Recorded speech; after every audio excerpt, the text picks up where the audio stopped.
మంత్రులతో మా చెడ్డ ఇబ్బంది వచ్చి పడుతోంది తెలంగాణలో కాంగ్రెస్ ప్రభుత్వానికే కాదు పార్టీ రాష్ట్ర నాయకత్వం కూడా మంత్రుల వ్యవహార శైలి పట్ల అసహనంగానే ఉంది. ప్రత్యేకించి మంత్రివర్గంలోని సీనియర్ నేతలే తమ ఇష్టానుసారం వ్యాఖ్యలు చేస్తూ ప్రతిపక్షాలకు ఆయుధాలు ఇవ్వడం పట్ల ముఖ్యమంత్రి రేవంత్ రెడ్డి చికాగ్గానే ఉన్నారట. ఎవరికి ఇష్టం వచ్చినట్లు వారు ఏది పడితే అది మాట్లాడేయకండి అంటూ పిసిసి అధ్యక్షుడు కూడా వారించడం అందరికీ తెలిసిందే.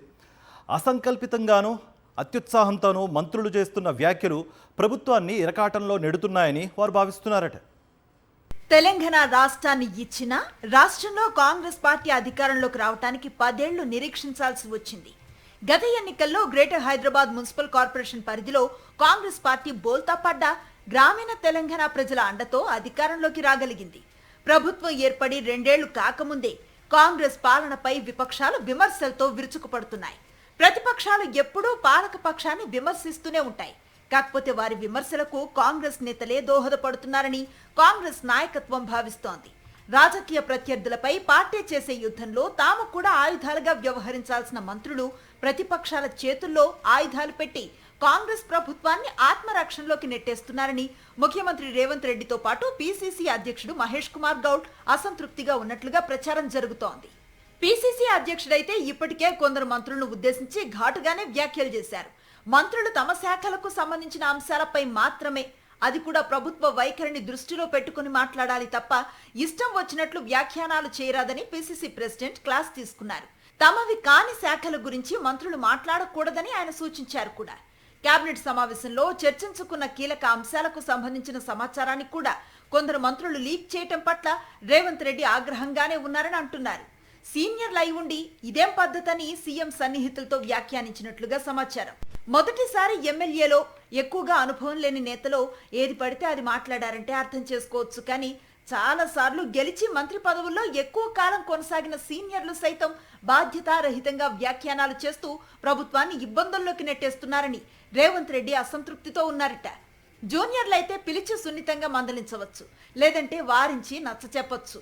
కానీ అన్నీ తెలిసిన సీనియర్లే గీత దాటితే ఎలాగ చెప్పటం అని రేవంత్ రెడ్డి సహచర నేతలతో సంభాషణల్లో ఆక్రోశాన్ని వ్యక్తం చేసినట్లుగా చెప్తున్నారు.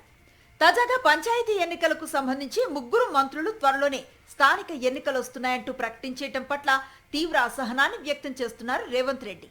ఎన్నికల నిర్వహణ అనేది సమిష్టి నిర్ణయం. అటువంటిది ఆ ఎన్నికల గురించి 2-3 తమకు తోచినట్లు వ్యాఖ్యానాలు చేస్తే మిగతా మంత్రులతో పాటు ప్రభుత్వానికి తలనొప్పులు తప్పటం లేదని పార్టీ నాయకత్వం కూడా భావిస్తోంది. కొందరు మంత్రుల వైఖరిపై మరికొందరు సీనియర్లు కూడా అసంతృప్తిని వ్యక్తం చేసినట్లుగా సమాచారం. ఎన్నికల వంటి అంశం గురించి నగారా మోగేదాకా మౌనంగా ఉండాల్సింది పోయి ముందే లీక్ చేస్తే ప్రతిపక్షాలు అప్రమత్తం అయ్యే ప్రమాదం ఉంటుందన్నది పిసిసి అధ్యక్షుడి ఆందోళన. రేవంత్ రెడ్డి కూడా ఇదే అభిప్రాయాన్ని వ్యక్తం చేసినట్లుగా తెలుస్తోంది. దీనికి ఎక్కడో ఓ చోట ఫుల్ స్టాప్ పెట్టాల్సిందేనని రేవంత్ రెడ్డి కూడా కృత నిశ్చయంతో ఉన్నారట. గతంలో రైతు రుణమాఫీ విషయంలోనూ మంత్రులు తలో మాట మాట్లాడటం ప్రభుత్వానికి సమస్యలు తెచ్చిందని అంటున్నారు. స్థానిక ఎన్నికల విషయంలో అటువంటివి రిపీట్ కాకుండా ఉండాలని రేవంత్ రెడ్డి పిసిసి అధ్యక్షుడు కూడా పట్టుదలగా ఉన్నారని అంటున్నారు. ఏమీ లేకపోయినా ప్రతిపక్షాలు ప్రభుత్వంపై అయిన దానికి కాని దానికి రాద్ధాంతం చేస్తూ ఉంటాయి.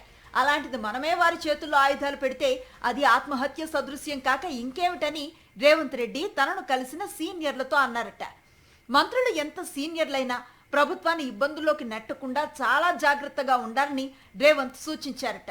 మంత్రుల వ్యవహార శైలితో అసంతృప్తిలో ఉన్న నేతలు పిసిసి అధ్యక్షుడితో పాటు ఇన్ఛార్జికి ఫిర్యాదు చేస్తున్నారు.